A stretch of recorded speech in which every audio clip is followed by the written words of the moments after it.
Assalamualaikum warahmatullahi wabarakatuh. Pada kesempatan ini kita akan membahas tensor.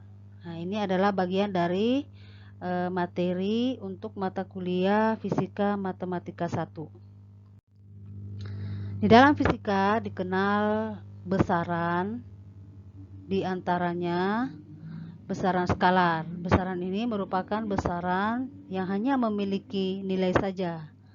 Selanjutnya besaran vektor, yaitu besaran di samping memiliki nilai juga memiliki arah. Dan besaran lain adalah besaran tensor yang tak lain merupakan bentuk umum dari skalar dan vektor. Karena dia merupakan bentuk umum dari besaran skalar dan vektor, maka dapat didefinisikan bahwa skalar itu merupakan tensor dengan orde 0. Kemudian vektor adalah tensor dengan orde 1. Ya. Karena tensor itu sendiri merupakan bentuk umum dari skalar dan vektor. Nah, misalnya kita tinjau dalam ruang 3 dimensi. Skalar, pada besaran skalar memiliki satu elemen atau ordenya 0 tadi sudah disampaikan, maka 3 pangkat 0 sama dengan 1. Kemudian pada besaran vektor dia memiliki orde 1. Ya. Maka elemennya yang sebanyak 3 atau 3 pangkat 1. Sedangkan tensor memiliki orde 2 dengan jumlah elemen 3 pangkat 2 karena ordenya 2 atau dengan jumlah total elemen adalah 9. Jadi secara umum tensor itu dengan orde n memiliki 3 pangkat n elemen. Jadi untuk orde 2 dan orde 3 ini masih bisa kita visualisasikan. Namun jika n-nya sudah lebih besar daripada 3, maka masih sudah agak sulit untuk memvisualisasikannya. Nah, ini salah satu ilustrasi daripada tegangan-regangan yang dialami oleh sebuah benda berbentuk kubus ya, berbentuk kubus. Kemudian dituliskan tensornya dalam 3 dimensi dalam bentuk matriks. Seperti ini ditunjukkan dengan jumlah elemen sebanyak 9 atau orde 2. Contoh besaran tensor dalam fisika yaitu polarisasi listrik. Nah, di sini pada medium isotropik, vektor polarisasi listrik ya ini itu searah dengan medan listriknya ya, sehingga diperoleh hubungan bahwa polarisasi listrik itu sama dengan psi atau suseptibilitas dikali dengan besar daripada medan listriknya. Nah, di sini tampak dilihat bahwa dia memiliki arah yang sama, maka besaran ini merupakan besaran skalar. Ya. Kemudian pada medium anisotropik atau tidak seragam, tampak bahwa polarisasi listrik ini tidak searah lagi dengan medan listrik, sehingga P itu tidak sama dengan suseptibilitas atau psi ya, psi disimbolkan psi dikali dengan medan listrik. Nah, karena dia tidak searah lagi, maka dapat disimpulkan bahwa suseptibilitas pada medan pada polarisasi listrik dalam medium anisotropik itu adalah tensor. Selanjutnya dengan memperhatikan rotasi ya, atau melakukan rotasi terhadap vektor satuan R ya. Jadi misalkan R ini jika dirotasikan akan menghasilkan vektor akhir atau vektor setelah dirotasikan. Nah, diberikan persamaan untuk R-nya ini sebelum rotasi dan ini setelah rotasi. Nah, jika dilakukan penguraian secara matematis, maka diperoleh bahwa vektor satuan R dengan komponen-komponen X aksen, Y aksen, Z aksen masing-masing diperoleh hubungan atau nilainya ya. Ini diberikan, boleh dicoret-coret sendiri di rumah perolehan hubungan ini ya. Selanjutnya sebagai ilustrasi, jika sebuah vektor R ya, sebuah vektor R ini dengan koordinat P ini dirotasikan sebesar theta. Sebesar theta ya. Bisa dilihat bahwa R ini tidak berubah baik arahnya maupun posisinya ya. Dia arahnya maupun posisinya tidak berubah, sehingga kita bisa uraikan pada koordinat baru pada koordinat baru ini kita dapatkan posisi titik P yaitu dengan X aksen, Y aksen, dan Z aksen, sehingga ketika dirotasikan dengan matriks A atau rotasi matriks, di mana matriks inversnya ini sama dengan matriks ortogonalnya. Jadi diperoleh hubungannya seperti ini. Ya. Kemudian ini tadi transposnya diperoleh hubungan bahwa matriks rotasi itu adalah matriks yang sifatnya ortogonal. Selanjutnya sebagai contoh, tunjukkan bahwa determinan matriks rotasi A diberikan elemen-elemen seperti ditunjukkan di sini ya. Nah, kita coba lihat bahwa jika matriks IJK dinyatakan sebagai E1, E2, dan E3, maka diperoleh hubungan bahwa matriks E aksen setelah dirotasikan adalah rotasi A dikali dengan E atau posisi di awal ya. Jadi IJK ini adalah vektor satuan untuk koordinat X, Y, Z. Ketika dinyatakan E1, E2, E3, maka tak lain ini adalah I, ini adalah J, dan ini adalah K. Jadi untuk memudahkan saja diubah dalam bentuk vektor satuan E. Nah, matriks satuan tersebut kita transformasi ya. Jadi tadi ini setelah ditransformasi hubungannya ini ya. Hubungannya ini posisi atau vektor satuan IJK dalam koordinat yang baru setelah dirotasi ya, ini setelah dirotasi maka diperoleh hubungan E1 aksen, E2 aksen, E3 aksen untuk semua disesuaikan dengan elemen baris kolom dan baris dan kolomnya ya. Diberikan persamaan seperti ini.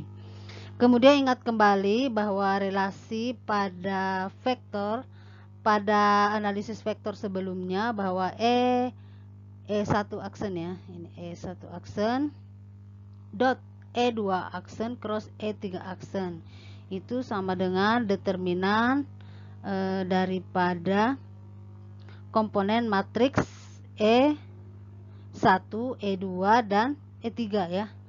Jadi hubungannya bahwa ini itu sama dengan komponen daripada determinan komponen dari matriks E1, E2, dan E3. Kemudian ketika kita hitung maka diperoleh nilainya seperti ini. Nah, ini nilainya dari mana ya? Nah, jadi E1 aksen dot E2 aksen cross E3 aksen sama dengan E1 aksen kali E1 aksen sama dengan 1. Nah, S1 aksen itu kan adalah I, ini J, ini K. Nah, J cross K itu adalah tak lain adalah I ya. I. I. Nah, kemudian ini juga tadi dari I ya. Dari I juga ya. Jadi vektor satuan I. Maka diperolehlah bahwa ini itu tak lain adalah I dot I ya. Di I dot I sama dengan 1. Nah, ini menggunakan rumus aturan, masih ingat aturan berlawanan dan searah jarum jam ya, untuk perkalian vektor satuan I, J, K ya. Nah, untuk searah, kalau dia searah jarum jam, maka dia bernilai positif ya kan. Jadi ini tadi E2 adalah J, E3 adalah K, berarti J cross K, maka nilainya adalah positif I. Kalau dibalik, dia akan bernilai negatif. Ini aturan perkalian vektor satuan.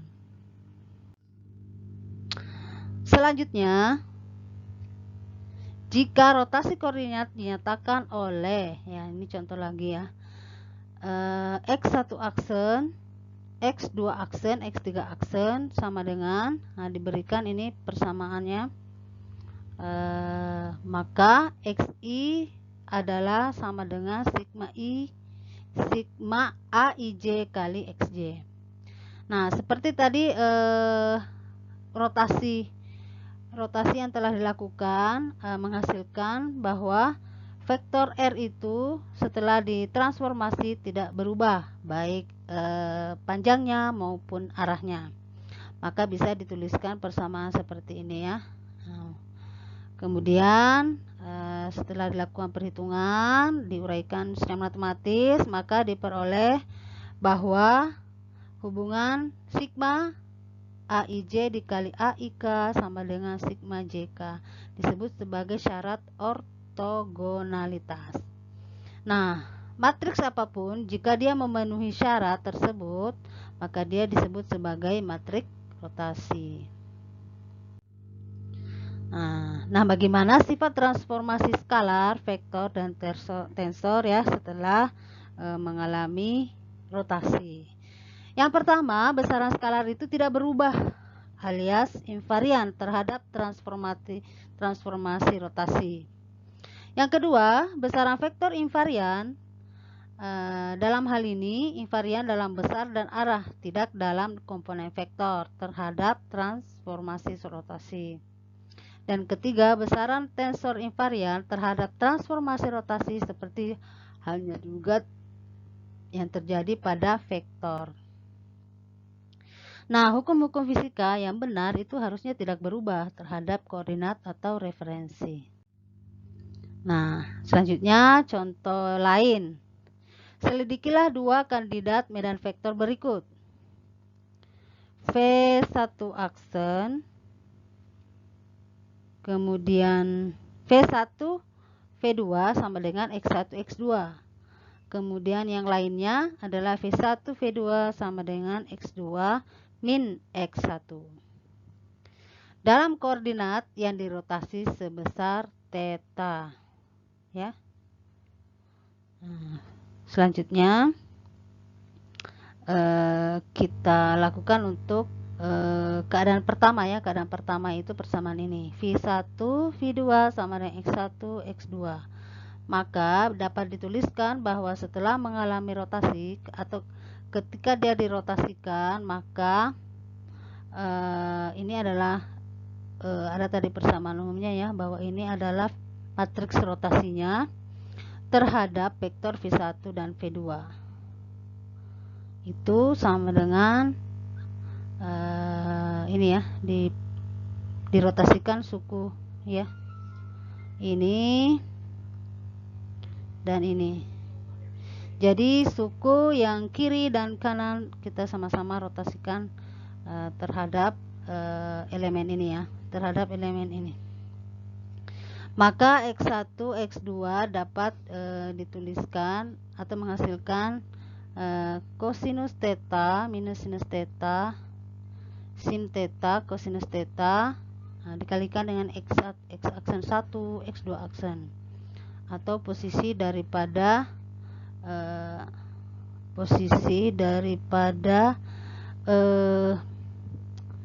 vektor tersebut ya, ketika telah mengalami rotasi. Maka diperoleh V1 aksen, V2 aksen ya. Nah, lakukan perhitungan ini untuk rotasi matriks ini terhadap suku ini ya. Maka diperoleh persamaan seperti ini. Nah, bentuk medan vektor pertama ini pada koordinat yang dirotasi berbeda dengan kondisi awal ya. Jadi kalau kondisi awalnya adalah ini, kondisi awalnya adalah ini ya. Nah, ini kelihatan tidak sama, maka dia tidak memenuhi syarat sebagai vektor. Kandidat kedua kita tinjau V1 V2 sama dengan X1 min X1. Nah, dengan cara yang sama itu akan diperoleh persamaan bahwa setelah dirotasikan akan menghasilkan V1 aksen dengan V2 aksen sama dengan X1 aksen dengan X2 aksen minus X1 aksen. Nah, sama ya dengan kondisi awal. Maka dapat disimpulkan bahwa kandidat vektor kedua ini adalah vektor. Yang pertama bukan vektor, disesuaikan karena yang memenuhi syarat adalah yang kandidat kedua. Ya. Jadi ini menunjukkan bahwa medan vektor kedua ini pada koordinat yang dirotasi berbentuk sama dengan bentuknya pada koordinat awal. Ini tadi sudah dijelasin. Dan kedua invarian terhadap rotasi. Selanjutnya perkalian dua vektor ya, sebelum dan sesudah rotasi. Jadi di sini tampak hubungan bahwa secara umum perkalian dua tensor itu tidak komutatif. Artinya apa? Bahwa T dikali S itu tidak sama dengan S kali T. Nah, selanjutnya contoh daripada tensor pada bidang fisika juga adalah momen inersia. Ya, pada momen inersia. Jadi pada momen inersia, misalkan besar momen inersia benda tegar ya. Benda tegar kita pandang jadi momen inersia benda tegar itu disimbolkan I ya. Kita pandang sebagai jumlah inersia partikel-partikel penyusun benda tegar tersebut. Sehingga bisa dituliskan bahwa hubungan I sama dengan sigma MI dikali R tegak lurus RI tegak lurus kuadrat ya. Nah, kemudian MI ini adalah massa partikel. MI ini adalah massa partikel. Kemudian R tegak lurus ini adalah jarak terpendek partikel yang partikel dengan sumbu rotasi. Jadi ketika kita uraikan R R tegak lurus sama dengan IXI, JYI dan KZI. Ya. Kemudian ini adalah vektor N. Vektor N-nya bisa kita nyatakan sebagai alfa ya. Perhatikan alfa itu sudut yang dibentuk antara sumbu X terhadap vektor N ya. Alfa ya. Alfa itu adalah sudut yang dibentuk antara sumbu X dengan vektor N. Kemudian beta. Nah, beta itu adalah sudut yang dibentuk oleh sumbu Y terhadap vektor N. Dan gamma itu adalah sudut yang dibentuk oleh sumbu Z terhadap vektor N. Sehingga dapat dituliskan persamaannya sebagai berikut. RI aksen ya tinggal masukkan ya dengan mengikuti hubungan ini, maka diperoleh penguraiannya hasil akhirnya seperti ini ya. Nah, selanjutnya kita bisa uraikan bahwa momen inersia rotasi benda tegar ini terhadap sumbu N besarnya tadi udah ya. Ada momen inersia pada benda tegar ketika berotasi terhadap N pada sumbu X, pada sumbu Y, dan pada sumbu Z. Dari 3 momen inersia ketika berotasi pada sumbu X, Y, Z, nah ini itu sebagai suku diagonal tensor I. IXX pada arah X, IYY pada arah Y, dan IZZ pada arah Z. Komponen-komponen tadi yang disebutkan adalah tensor momen inersia. Jadi inilah momen inersia. Di sini ada, ya, kalau di sini ya ada MI, kemudian ada YI, kemudian ZI, disebut sebagai komponen hasil kali inersia dari Y, Z atau ZY ya. Kemudian ini merupakan suku diagonal ya, suku diagonal IXY atau IX sama saja kalau dituliskan. Penulisannya bisa simpel bahwa momen inersia benda tegar berotasi terhadap sumbu seperti dinyatakan pada persamaan ini ya. Dengan melakukan penguraian secara matematis diperoleh persamaan akhir seperti ini. Nah, momen inersia benda tegar yang berotasi terhadap sumbu arah N, nah, dituliskan persamaannya I sama dengan N transpose dikalikan I dikalikan lagi dengan N, sama dengan kosinus alfa, kosinus beta, kosinus gamma dikali dengan elemen ini adalah matriks rotasi, kemudian dikalikan dengan sudut rotasinya, dimana ini adalah untuk arah X dan ini sudut yang dibentuk terhadap arah Y, dan ini adalah sudut yang dibentuk terhadap arah Z ya, dengan I adalah vektor satuannya dan N adalah sudut masing-masing komponen. Nah, sebagai contoh ya, jika momen inersia dari plat persegi dengan panjang sisa dan massa M dinyatakan oleh tensor I di bawah ini ya, diberikan persamaan seperti ditunjukkan pada persamaan ini terhadap salah satu sumbu diagonalnya.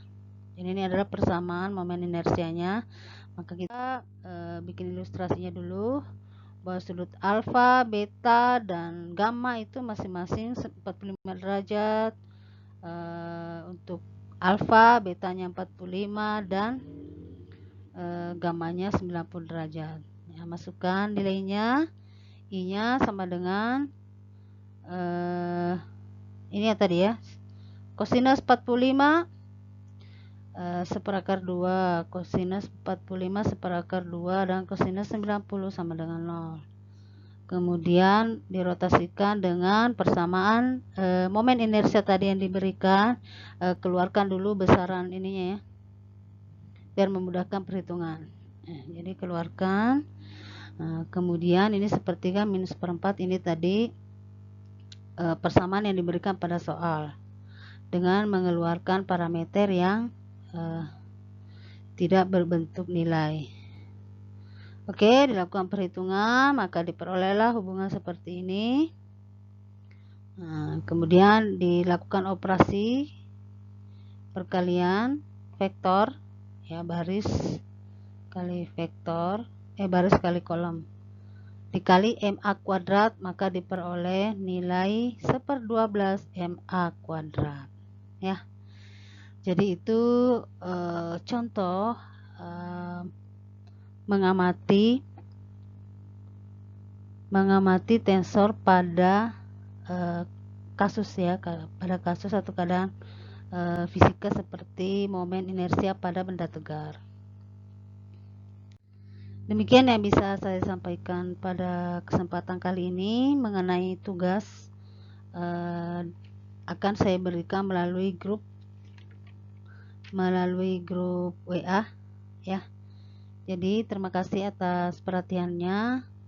Saya akhiri dengan ucapan Assalamualaikum warahmatullahi wabarakatuh.